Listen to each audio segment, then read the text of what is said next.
Senior athlete spotlight interviews continue. She's a senior.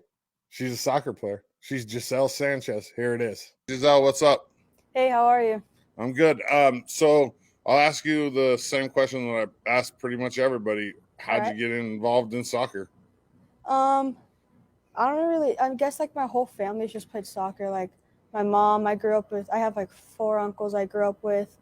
My grandpa played semi-pro in Mexico. I just found out. So I don't know, like just my whole family, and I just like grew up loving it and watching it. So I've just been playing pretty much my whole life. Do you play any other sports?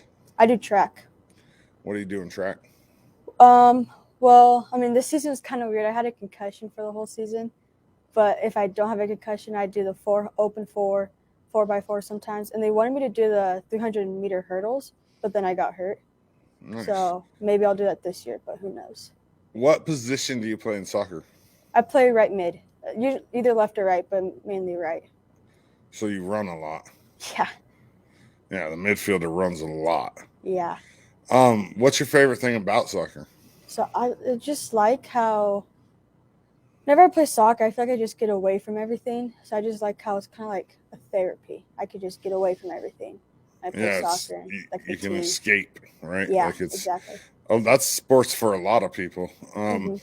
So you're like part of this whole COVID, generation where you missed out on a lot. What in the last 3 years? What's your fondest memory? What's your best memory of high school so far? Of like all of high school, not just all right. Man, that's a good question.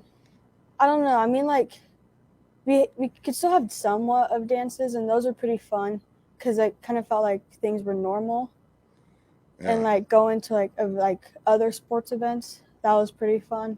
Yeah. It just feels like somewhat normal. So like I will always like cherish those memories. What's been the biggest challenge? Like the biggest, as a high schooler during COVID and during all the stuff that's going on. I guess just like staying motivated, because I feel like when we were like all online, I was just so unmotivated, and like I didn't want to do anything at all because it's also like very sad. I couldn't really see any of my friends, and like school was online, and that was just terrible. So just staying motivated and like positive. Yeah, it's hard. It's hard to be accountable when there's not much holding you accountable, right? Yeah. Because like I have kids that are your age, and the common answer is like, I don't hardly ever see the teacher, and I don't hardly ever see my friends. So it's like, how am I supposed to stay? Yeah, exactly what you said, motivated. Yeah. When there's nobody pushing you, and at your age, like at transitioning into young adulthood, it's really hard to keep yourself motivated. Yeah. So outside of school and sports, what do you like to do for fun? I like to just be outside. So like if I could go on a hike with some friends, I like to do that. Or just like go to the lake, or just go to the field and kick the ball around. But just being with like friends and family and just being outside, really, that's what I like to do. Do you like pineapple on pizza? No, absolutely not. What's your favorite food? My favorite food? Yeah. So, man, that's maybe tamales. I can never. Like, what kind of tamales? I will always eat those. What kind of tamales? Just like the regular meat kind. My aunt pork, makes them. Yeah. Beef. The pork. My aunt makes like a really good tamale, and I just like around Christmas time and Thanksgiving is like my favorite time ever because that's all I eat. I know all about it. I know. I grew up in Southern California. I know all about Christmas and tamales. Of course. Yeah. And you can't fake the funk on a tamale, just so everybody knows. If somebody's making tamales with anything other than manteca, they're not tamales. Yep. Because if you're using vegetable oil, it does not taste the same. Okay, so let's keep moving forward. What's your goals and team goals this year for this soccer team? Team goals? I mean, the ultimate goal is to make it to the state championship game.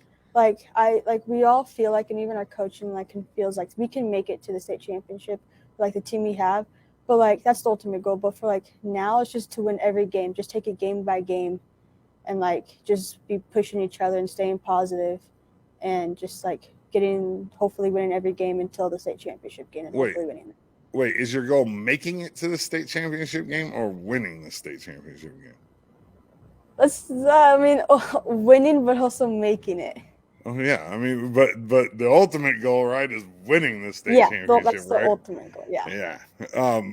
So what are you guys ranked? I think you guys are ranked like 8th in one of the polls and like 14. I know there's like all these other polls out there, but like I'm talking like coaches poll, OSAA.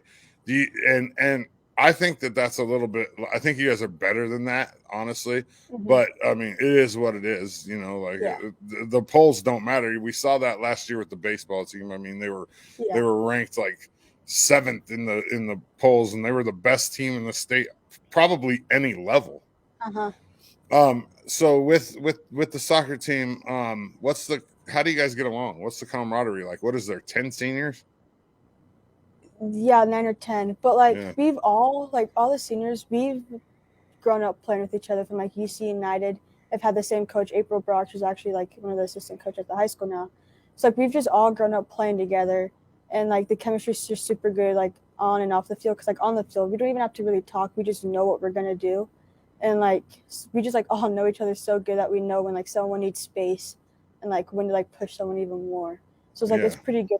The underclassmen, like the new coming people, they're like really good too, and they're getting along with the team and everything. So that's good. Who's your idol? My idol? Yeah. I'd say my mom. Why? Well, like it was just her and I growing up, so like she was like done everything for me, like always worked hard and like still does. So like I just always look up to her, and I just want to make like her proud. Do you have your phone with you? I do. Pull it out. All right. What was the last song that you listened to? Miss Jackson by Outkast. That's a good song. Yeah. How are you kids getting involved in this music like from when I was your age? I don't know. I honestly say probably TikTok. Yeah, like, it is, huh? Social trendy, media. Yeah, that's true. With soccer, who's your go-to there? Like, who do you look up to? Does it have to be like a professional player? No, it could be anybody. Okay, my uncle then, because he was one of the people that I watched growing up playing soccer, and then he was just super good. He could have played for the Timbers, I believe, but he just like didn't want to. And then like he used to work for Nike, and he used to like travel around the world just meeting soccer teams, and I just find that so cool. And like just him working hard, and like watching him play soccer is just pretty awesome. If you could choose one or the other, what would you choose? A pause or a rewind button in your life? How long would the pause be? As long as you needed it to be. That's a good question. I'd say a pause. Why? I don't know. I just feel I can just like pause from all the stress and overwhelming, like all like how overwhelming I am. Just take a pause from that really fast. And life hits you with times where you have to make split-second decisions that are important, and you could just be like, pause. Yeah, let me think about this for a minute. Exactly. The rewind button would be dangerous because you know, like you learn from mistakes, and you wouldn't want to go back and rehash stuff. I think so. I would pick pause too for sure. 100%. No questions asked. Yeah. If you had to choose one or the other, in jail, prison for 5 years, or in a coma for 10, what would you choose? Man, I don't know. I'd probably say a coma. You're just going to wake up and everybody's going to have 10 years on their life? I feel like I wouldn't want to tell people that I was in jail for 5 years. I feel like it'd be kind of cool being in a coma for 10 years and like waking up after 10 years. You could get like a face tattoo, and be a badass. Though. I don't know about that. I've been in prison for 5 years. Yeah. Okay, so let's ask you one more question, and then I'll get you out of here. I ask everybody the same question. I'm a senior in high school. I don't have anywhere to play soccer. Why should I come play soccer with you guys at LeGrand? I'd come play soccer for LeGrand High School girls because we're just a super good team. We're just like so close, and like it's like a family. It's like a whole other family out on the field. And the coaching staff is just something else. Like they're so supportive and just like understanding. And like even the players are understanding. Like if you need a little break and like you just tell them that, they're so understanding, and just it's just a positive and fun time out on the field with all the girls. Awesome. So that's it. Eastern Oregon. She's LHS senior soccer player, Giselle Sanchez. I'm Dodzy. Giselle, I think. Yeah, thank you. Thanks, Giselle. I appreciate it. Yeah, awesome interview. If you need anything for your hobby needs, go to Hobby Habit right here in LeGrand, 411 First Street, just for the fun of it. Eastern Oregon, I appreciate you. That's all I got. I'm Dodzy, and I'm out.